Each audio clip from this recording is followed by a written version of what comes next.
Hello दोस्तों। क्या आप जानते हैं हमारा पृथ्वी कैसे बना और हमारा सूर्यमंडल और चांद का निर्माण कैसे हुआ?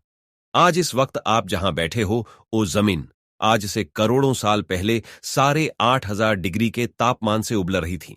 आज जिस जमीन पर बैठे हैं वो जमीन लाखों सालों से बर्फ से ढकी हुई थी।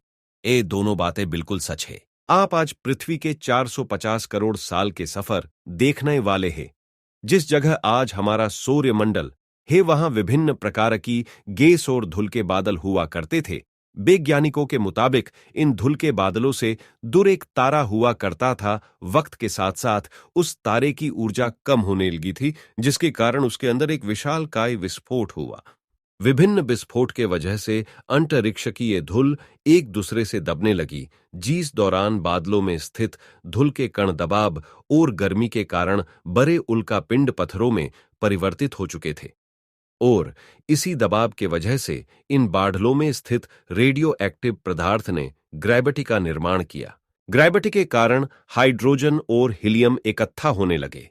बीच के इस भयंकर दबाव के कारण एक विशाल विस्फोट हुआ और इसी विस्फोट के कारण हमारे सूरज का जन्म हुआ। अंतरिक्ष में फैले एस्टेरॉयड यानी सुग्रह ग्रहों में भारी वजन के वजह से सूरज के करीब आके सूरज की परिक्रमा करने लगे। धीरे धीरे इन्हीं एस्टेरॉयड में भारी टकराव हुआ, जिसके फलस्वरूप मरकरी, वेनस, पृथ्वी और मार्स जैसे ग्रहों का निर्माण हुआ। वैज्ञानिकों के मुताबिक उस वक्त पृथ्वी और मार्स यानी मंगल ग्रहों के बीच थिया नामक ग्रह सूरज की प्रक्रिया अर्थात पृथ्वी पर एक ग्रेविटी होने के वजह से सूरज की प्रक्रिया करने वाले एस्टेरॉयड अब पृथ्वी की परिक्रमा करने लगे और धीरे धीरे करोड़ों सालों तक ये पृथ्वी पर गिरते रहे। और ऐसे ही घटना हमारे पड़ोसी ग्रह थिया पर भी हो रही थी, जिसके कारण थिया पृथ्वी के ओर करीब आने लगा और आकर पृथ्वी से टकराया।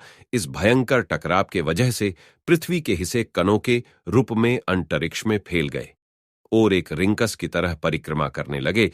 इन्हीं परिक्रमा करते हुए कणों में टकराव होने लगा, जिसके कारण हमारे चांद का निर्माण हुआ। उस वक्त पृथ्वी पर सिर्फ एक ही समुद्र हुआ करता था और वो था 1900 डिग्री सेल्सियस के तापमान पर उबलते हुए लाभे का। उबल रही थी वो सारी चीजें जिसे आज आप अलग अलग नाम से जाने जाते हैं।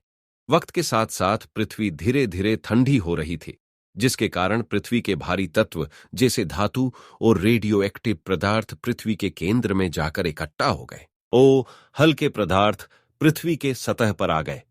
लाखों सालों तक पृथ्वी पर उल्का पिंडों की बरसात हुई और इन गिरते हुए उल्का पिंडों में जमा था नमक, मिनरल और पानी। करोड़ों सालों तक इन उल्का पिंडों की बरसात होती रही और धीरे धीरे पृथ्वी की ऊपरी सतह पानी से ढकने लगी। वैज्ञानिकों के मुताबिक यही वो वक्त था जब दूर गहरे पानी के अंदर निकलते ज्वालामुखियों से पहली बार सूक्ष्म जीवों का निर्माण हुआ। लाखों सालों बाद एक वक्त ऐसा आया जब पृथ्वी की पूरी सतह पानी से ढक चुकी थी। हमारी पृथ्वी की सबसे अंदर का कोर रेडियो एक्टिव पदार्थ से बने होने के वजह से हरदम गर्म होता रहता है। लेकिन जब ही पृथ्वी की ऊपरी जमीन ठंडी हो जाती है, जब पृथ्वी के अंदर की गर्मी बाहर नहीं निकल पाती, जिसके कारण ज्वालामुखियों का निर्माण होता है। और उस वक्त कुछ ऐसे ही हुआ, पर पृथ्वी से हजारों के तादाद में ज्वालामुखी निकलने लगे। आने वाले लाखों सालों तक इन ज्वालामुखियों का निकलना जारी रहा, जिससे पानी के ऊपर जमीन का निर्माण हो रहा था। इस वक्त भी पृथ्वी पर वातावरण न होने की वजह से अंतरिक्ष से उल्का पिंडों की वर्षात हो रही थी। आज से लगभग 300 करोड़ साल पहले पृथ्वी पर ऐसा वक्त आया जब पृथ्वी का वातावरण लगभग अस्थिर होने लगा था। ज्वालामुखी निकलने धीमे हो गए थे और पृथ्वी का एक दिन 12 घंटे का हुआ करता था। साल बीतते गए और धीरे धीरे इस सूक्ष्म जीव विकसित होते गए और समूह में रहने लगे। आज से लगभग 250 करोड़ साल पहले पहली बार पृथ्वी पर ऐसे जीवों का निर्माण हुआ जो जीने के लिए ए पानी के अंदर के मिनरल्स, पानी, खनिज पदार्थ और धूप का इस्तेमाल करते थे और मददगार के रूप में ऑक्सीजन बाहर निकालते थे। इस वक्त पृथ्वी पर ज्यादातर ज्वालामुखी निकलने बंद हो गए थे और इन माइक्रो बैक्टीरियाज की वजह से वातावरण में ऑक्सीजन की मात्रा बढ़ रही थी। वातावरण में ऑक्सीजन बढ़ने की वजह से पृथ्वी का वायुमंडल बनना शुरू हुआ और आने वाले हजारों सालों तक वातावरण में ऑक्सीजन की मात्रा बढ़ती रही। इसकी वजह से पृथ्वी की ज्यादातर हिस्सों में ये सूक्ष्म जीव फैल गए। हजारों सालों बाद एक वक्त ऐसा आया जब पृथ्वी में ज्यादा ऑक्सीजन बढ़ने के कारण ये सूक्ष्म जीव मरने शुरू हो गए। उस वक्त तक पृथ्वी का वातावरण ठंडा होने के साथ साथ ऑक्सीजन से भी भर चुका था, जिसके कारण जमीन और वातावरण में स्थित आयरन यानी लोहे के मिनरल्स पानी में स्थित ऑक्सीजन से रिएक्ट होने लगे। पर एक वक्त ऐसा आया जब पृथ्वी की जमीन आज के मार्स जैसे लाल हो चुकी थी। वक्त बीतने के साथ साथ धरती के टेक्टोनिक प्लेट में दरार आने लगी, जिसके कारण पृथ्वी के अंदर का लावा जमीन की तरह की लाखों साल तक खुला उबलता रहा। और यही वो कारण था जिसके कारण पृथ्वी के वातावरण में कार्बन डाइऑक्साइड की मात्रा बहुत बढ़ गई और पृथ्वी पर एसिड की वर्षा शुरू हो गई। एसिड रेन की वजह से पृथ्वी का तापमान घटने लगा और तापमान इतना घटा कि पृथ्वी के ऊपर स्थित पानी बर्फ में परिवर्तित होने लगी। पृथ्वी पर पहली बार भयंकर आइसिस आया। इस वक्त पृथ्वी सफेद बर्फ से ढक चुकी थी। आमतौर पर जब धरती पर सूरज की किरणें गिरती है तब जमीन उन किरणों को शोख लेती है, मगर पूरी पृथ्वी बर्फ से ढक चुकी थी और क्यू की बर्फ सफेद और चमकीली होता है, जिसके कारण सूरज की किरणें धरती पर गिरने के बाद वापस चली जाती थी। इसी कारण से पृथ्वी कई लाखों सालों तक बर्फ से ढकी रही, मगर फिर से पृथ्वी के अंदर स्थित गर्मी ज्वालामुखी के रूप में निकलना शुरू हो गई और इन्हीं ज्वालामुखियों से निकलने वाली गर्मी ने बर्फ को पिघलाना शुरू कर दिया। इसी बीच पृथ्वी के गहराइयों में बचे कुछ सूक्ष्म जीव धीरे धीरे बदल रहे थे और अब ओ ऑक्सीजन को अपने शरीर को बड़ा और जटिल बनाने के लिए इस्तेमाल करने लगे थे। इस बीच पानी में अलग से भी छोटे समुद्री पौधे निकलने शुरू हो चुके थे। बाहर जैसे जैसे ज्वालामुखी निकल रहे थे वैसे वैसे कार्बन डाइऑक्साइड से वातावरण गर्म हो रहा था। वक्त के साथ साथ बर्फ तो पिघलने लगी, मगर धरती पर फिर से एसिड की वर्षा शुरू होने लगी, जिसके कारण पृथ्वी फिर ठंडी होने लगी और फिर पृथ्वी के ज्यादातर सतह बर्फ से ढक गई। ऐसा बारंबार कई हजारों सालों तक होने लगा और इसी कारण से अब समुद्री जीव धीरे धीरे वातावरण के हिसाब से विकसित हो रहे थे। इस बीच कई सारे जीव और जंगल विलुप्त हो गए, मगर जो बच गए वो धीरे धीरे पृथ्वी के बदलते तापमान के हिसाब से ढलते गए और अब हजारों सालों बाद समुद्री पेड़ बर्फ की वजह से पूरी तरह से मरते या सूखते नहीं थे। अब सूक्ष्म जीव समुद्री जीव बन चुके थे। जब फिर से ज्वालामुखी ने पृथ्वी के बर्फ को पिघलाना शुरू किया तब ये समुद्री पेड़ जल्दी से विकसित होकर फैल गए। धीरे धीरे वातावरण में ऑक्सीजन की मात्रा बढ़ने लगी और पृथ्वी पर होने वाली एसिड की वर्षा कम होने लगी। वातावरण में ऑक्सीजन आने की वजह से पृथ्वी की ओजोन लेयर मोटी होने लगी और आज से लगभग 45 करोड़ साल पहले पृथ्वी के ऊपरी सतह पर पहली बार मोसोस नामक प्लांट उगना शुरू हुआ। वक्त के साथ साथ जमीन पर अलग अलग प्रकार के पौधे और पैर उगना शुरू हो गए। एक वक्त ऐसा आया जब जमीन के पैरों के लंबाई लगभग 80 से 100 फीट जितनी या आज के 5 से 6 मंजिला बिल्डिंग जितनी ऊंची हो चुकी थी। वो वक्त था जब समुद्री जानवर समुद्र से बाहर निकल रहे थे और जमीनी जानवरों में परिवर्तित हो रहे थे। धरती के ज्यादातर जमीन एक जगह एकत्रित हो चुकी थी, जिसे आज हम पेंजिया महाद्वीप के नाम से जानते हैं। पृथ्वी का वातावरण और तापमान लगभग अस्थिर हो चुका था और अब करीब 21 से 30 घंटे का दिन हुआ करता था। अब समुद्री जीव पानी से बाहर निकलने लगे थे और वातावरण के हिसाब से उनके शरीर का रंग रूप बदल रहा था। धीरे धीरे ये जमीनी जानवर डायनासोर में परिवर्तित हो गए। झुंड डायनासोर ने पेड़ पौधे खाने शुरू कर दिए। उनका शरीर विशाल रूप से विकसित होने लगा। कुछ डायनासोर शिकार किया करते थे, जिसके कारण वह छोटे और तेज होते चले गए। पृथ्वी की ऊपरी जमीन एक जगह एकत्रित होने के कारण ज्यादातर जमीन रेगिस्तान और बंजर हो गई थी।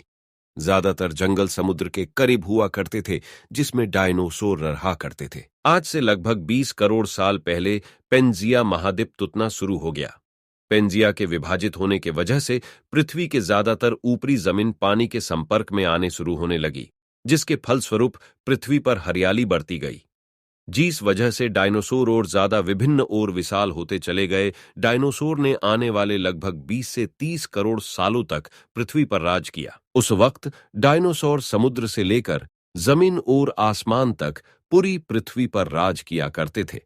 इस दौरान अफ्रीका से तुता भारत सीधा आकर आज के तिब्बत से टकराया और इस टकराव के वजह से हिमालय का निर्माण हुआ। आज से लगभग 6.5 करोड़ साल पहले पृथ्वी के तरफ आज के माउंट एवरेस्ट से भी बड़ा लगभग 4.5 करोड़ वजनीय उल्का पिंड लगभग 80,000 प्रति मीटर घंटे की स्पीड से पृथ्वी के तरफ आ रहा था।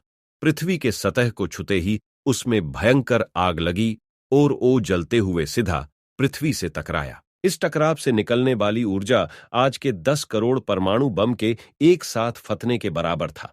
जहां ये उल्का पिंड गिरा, वहां के जानवर और पैर तुरंत भाप बनकर जल गए। गिरते ही पृथ्वी पर पूरी तरह धूल फैलने लगी, समुद्र में भयंकर बाढ़ आने लगी। भूकंप और आग ने पृथ्वी को जलाना शुरू कर दिया। कुछ ही घंटे में पूरी पृथ्वी के वातावरण में हानिकारक गैस और धूल के वजह से पृथ्वी नर्क हो चुकी थी। डायनासोर घुथन आग और भुखमरी से पूरी तरह से लुप्त हो गए। इस वक्त हमारे पूर्वज जमीन के अंदर रहा करते थे, जिसके कारण वो इस विशाल प्रलय से बच गए। पृथ्वी का वातावरण पूरी तरह से काला और अंधेरा हो चुका था, जिससे धूप भी जमीन तक नहीं पहुंच पा रही थी। पृथ्वी के पैर और ज्यादातर जानवर विलुप्त हो गए। वातावरण में धूल और हानिकारक गैस के कारण पृथ्वी पर फिर से एसिड का वर्षा शुरू हो गई और फिर पृथ्वी ठंडी होकर बर्फ से ढक गई। लेकिन इस बार पृथ्वी की बर्फ लाखों सालों तक नहीं जमी रही और 80 से 90 हजार साल बाद ये बर्फ पिघलने शुरू होने लगे। जैसे ही पृथ्वी पर वातावरण फिर से पहले जैसा होना शुरू होने लगा, वैसे ही ये छोटे जब जमीन से बाहर आना शुरू होने लगे। उस वक्त पृथ्वी के बर्फ पिघलने शुरू ही हुआ था, जिसके कारण अफ्रीका में घने ठंडे जंगल हुआ करते थे और इसी विच ये जमीनी जीव बंदरों में परिवर्तित होने शुरू हुए। मगर जैसे जैसे पृथ्वी गर्म होने लगी, वैसे वैसे अफ्रीका के ये जंगल सूखने लगे। जंगल की चीजें खाने वाले ये बंदरों को खाने की कमी होने लगी। खाने की तलाश में इन बंदरों ने पैरों पर चलना शुरू कर दिया, जिससे उन्हें दूसरी जानवरों के शिकार करने में मदद मिलती रही। धीरे धीरे बंदर एब्स यानी वानर में परिवर्तित हुए। खाने की तलाश में ए एब्स पृथ्वी के दूसरे हिस्से में फैलने लगे। धीरे धीरे उनके शरीर का रंग रूप वहां के मौसम के हिसाब से बदलता चला गया। वक्त के साथ साथ हम आदिवासी बने। हमने हथियारों से लेकर आग का आविष्कार किया। हम धीरे धीरे इंसानों के रूप में विकसित हुए। हमने धर्म से लेकर परिवार, भाषा और संस्कृति का निर्माण किया और वक्त के साथ साथ हम विकसित होते चले गए और आज हम इस पृथ्वी के सबसे विकसित प्रजाति बन चुके हैं। पृथ्वी को आज के जैसा बनने में लगभग 450 करोड़ साल का वक्त लग गया और हमें एक छोटे जमीनी जानवर से इंसान बनने में कई लाखों सालों का। मगर हमने इन 100 सालों में जितना पृथ्वी को गंदा और तबाह किया है, उतना आज तक किसी भी प्रजाति ने नहीं किया होगा।